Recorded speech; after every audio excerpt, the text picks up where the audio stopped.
this episode of Contracting Conversations, we sit down with John Willison, the lead for strategic partnerships with the Defense Civilian Training Corps. John will explain how DoD organizations can get involved with this congressionally mandated pilot program. I'm Scott Williams, along with my co-host Jim Valley. If you represent a DoD organization, this episode is going to be right down your alley. Hey, John, thanks for joining us today. Thanks for having me. Absolutely. And before we start pumping you with questions here, take a few moments to just introduce yourself, please. Sure. So John Willison, I spent 36 years as an Army civilian.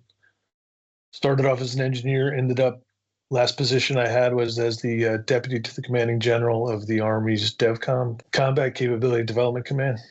Retired about 2 years ago and have come back to still support the community in one way as a fellow at the Acquisition Innovation Research Center, which is a UARC under Stevens, who's on task to ANS and work in this program. Great. Thanks, John. And we're real pleased to have you. So I'm going to start you off with kind of a two-parter. John, what can you tell us about the role of strategic partnerships in the DCTC program, and why are these partnerships so important for DCTC success? Great question. So DCTC is a program that's looking at developing a strategic pipeline of talent for undergraduates coming into the Department of Defense as civilians working primarily acquisition challenges. And so the strategic partners in that equation then represent the demand side. So they're the ones who have the largest say in what the critical skills are they're looking for. They're the ones that provide the opportunities for internships where students get their first real glimpse into what it's like working as a civilian. And then ultimately, they're the ones that are going to be hiring the scholars into positions as DoD civilians. Fantastic. So, John, I know you mentioned there's currently a call for proposals to submit a project-based internship. Can you tell us more about what that entails and what is required from DoD organizations? Right. So we've got two classes now. So we've got one class, the first class of DCTC scholars started August of 23. So they went through their internships this past summer. 85 scholars went to 27 different locations throughout DoD. We're now going back into the call for applications for the next class of 101 scholars. And so right now we've got a call out through DoD for organizations that are interested in hosting multidiscipline cohort teams to work on projects together for an 8-week period in the summer. And again, this gives the scholars their first real, in many cases, their first real experience working as part of a team on an acquisition, on a development challenge within DoD. So the call for applications is out. It closes 7 November. We're seeing a lot of interest across DoD, but welcome others that are interested as well. And John, what are the benefits? What benefits are there to get involved with DCTC, to DoD organizations, and how are the DCTC interns different from other programs that are out there? To me, in some respects, what we're hoping to provide is talent development as a service. Right? So developing talent, recruiting talent, retaining talent is a large investment of time and effort for DoD organizations.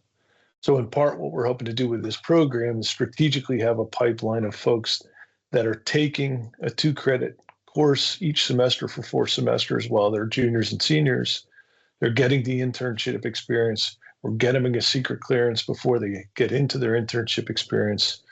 So that basically they're off and running before they even start day one as a DoD civilian. So the benefit from a DoD organization is a lot of that development work's being done on DoD acquisition, on critical topics like digital, data, AI, but then on employability skills as well. And so they'll get 2 years of development before they even start day one of a job as a DoD civilian.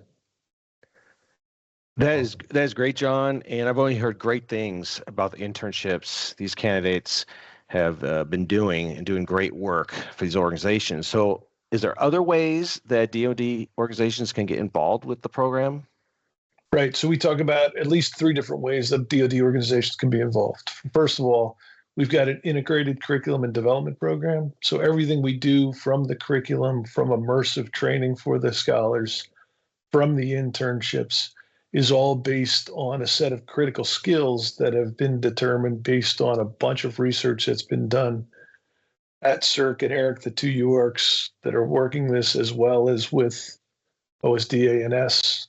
So we've got these set of critical skills, which is our hypothesis about what's most needed in Defense Department right now.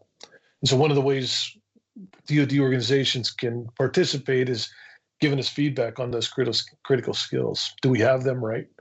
Are there ones that we're missing? Or there's ones that are more important than the other? Because again, they represent the demand side of the equation. And so the whole premise is we're developing these critical skills that are going to be most needed, most relevant when they show up. So one, provide feedback on the critical skills. Second way they can get involved is propose internship projects, host scholars as teams of interns on projects and do the project-based development. What's unique from a DCTC perspective is each of these classes of scholars represents about 50% arts and sciences and 50% STEM. And so they're multidisciplinary teams, which is pretty much how anyone that's a civilian works once they get into DoD. And so we're modeling that in the development, both in the classroom as well as in the internships. And so you'll get teams of people with different disciplines where they're learning from each other and they're given complete solutions to problems that are raised. So that's two. And then, of course, the third one is hiring them, hiring the output, hiring the scholars when they come out. You don't have to host an internship to engage with scholars that you may have potential interest in, that you may have potential need for within the organization. So again, feedback on the critical skills. Are we teaching them the right things? Internships, give them the opportunity to learn in an actual environment. And then three, hire them when they come out the other side. Thanks, John. And to pull on that a little bit, what are the lessons that you've learned with the project-based internships as the program continues to experiment and iterate? And what advice would you give to a DoD organization that's interested in participating? Right. So again, a couple of the tenets of DCTC is multidisciplinary, cohort-based. Right. So it's multidisciplinary teams. You hear a lot in DoD about IPTs, cross-functional teams, multifunctional teams. So this is modeling that in the development. That does make it a unique aspect. We've seen a lot of positive. We're learning a lot too, right? What's a good composition of a team? How many people ideally on a team? There's value we see in there's safety in numbers, that the students are learning from each other, that the finance major is learning from the engineers learning from the finance major, et cetera. So that's been a real interesting experience to watch happen. And it also gives you an opportunity to throw challenging problems at the team and let them handle that as a team. A lot of times an internship is one person shadowing or following someone. This fully immerses them into working projects and project-based learning as part of their internships. Mm-hmm. Right. And so for those interested, there isn't anyone that works in DoD that doesn't have a challenging problem to solve, right? Everyone needs new talent, new ideas, right? They want innovation. Innovation comes from diversity of thought and diversity coming from different backgrounds of thought, different ways to look at problems, fresh, new ways to look at problems, and meet some of the talent, the demand talent they have. I expect, John, that after they get through this program, these DoD organizations are going to big time benefit from it because they're not starting from scratch, right? They're already getting through the learning curve of what it's to be in a multifunctional team. Right. Yeah, and it's really the premise of this is everything in general, not just for the department, but certainly for the department, is moving at a faster speed. Right. The technology they're talking about changing, the needs are changing, everything's changing at a speed. And so we're trying to match that with developing talent at speed, right? So it's productive from day one and adaptable for the future.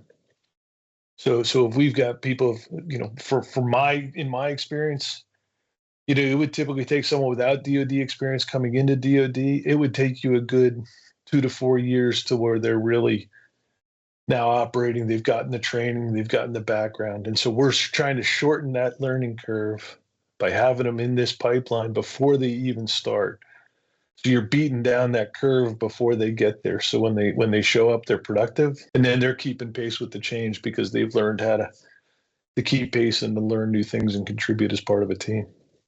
Right. I think we need to replace people faster, or these people are retiring, right?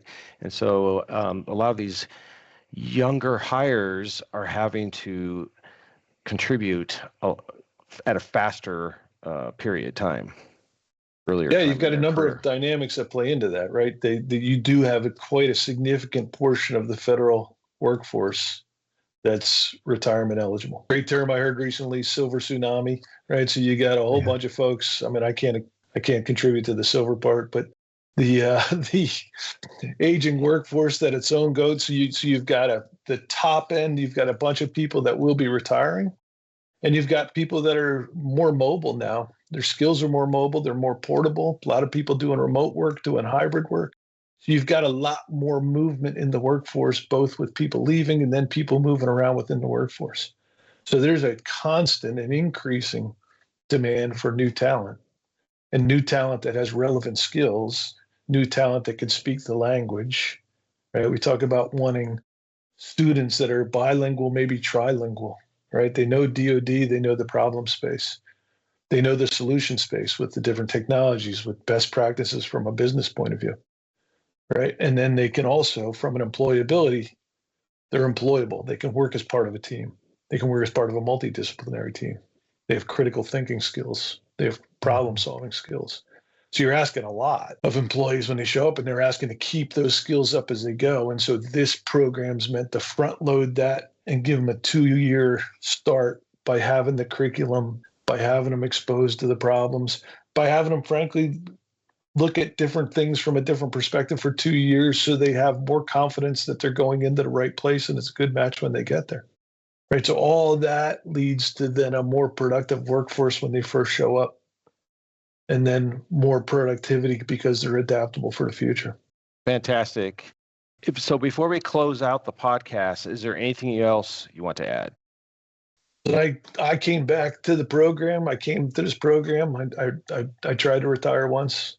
I came back into the program because to me this is a passion project. This is something I believe strongly in. Seeing the need for talent, seeing the value of developing talent, seeing the value investing. There's a tremendous amount of top-notch people that are in the department. Right. So this is not fixing a problem from we've got a problem where we've got to fix the talent. This is getting the department the talent it needs on a recurring, continuing, enduring basis. Right. So we're not trying to just reactively fill a vacancy when someone leaves. We're trying to get someone just like that person. But we're more strategically building a talent pipeline, which is thinking ahead to what skills are needed for the future and building that pipeline so that we can stay competitive, we can stay agile, we can stay effective as a department. Right. And plus you can bring in people that may never even thought about working in DoD in acquisition. So we're capturing some of those too. So that's fantastic. Yeah, sure. Right. So the hook for these students, right? Tuition paid for 2 years, a year-round stipend, an internship, a guaranteed job. So we are able to attract scholars that really didn't know until the program came across them, didn't know DoD civilian opportunities existed in the range of different spaces that are possible within DoD. Right. Okay. DoD pretty much does everything that anyone does. Right. And so you got to be able to attract that talent within academia, within their scholarship programs or through their scholarship programs. So that you're reaching some people that may never have thought of participating. We also see it as, and I know you have reference to ROTC, where it's a civilian-like version of ROTC. Mm-hmm. And there's quite a few folks that start in ROTC that then leave ROTC for all kinds of different, medically disqualified, or just decide uniform's not for them, but still want to contribute some way. And as a civilian, it's now a good bridge into this program where folks are able to serve. They get that service element that they're looking for without going into the military, but it's a complementary service to that as well. So yeah, we're seeing a huge interest on that side, and we're seeing the ability to reach some people that I think may not have come in as defense civilians if it wasn't for a program like this. All right. Fantastic, John. Right. So I just want to thank you so much for coming on the podcast today. I appreciate the opportunity. I appreciate the opportunity to advocate for this great program. Okay. For those that are listening to this podcast, watching this podcast right now, as a recap, the call for proposals to submit a project-based internship for summer 2025 is open until November 7th. The application link is in the description of the podcast, and we'll have other DCTC links out there for you.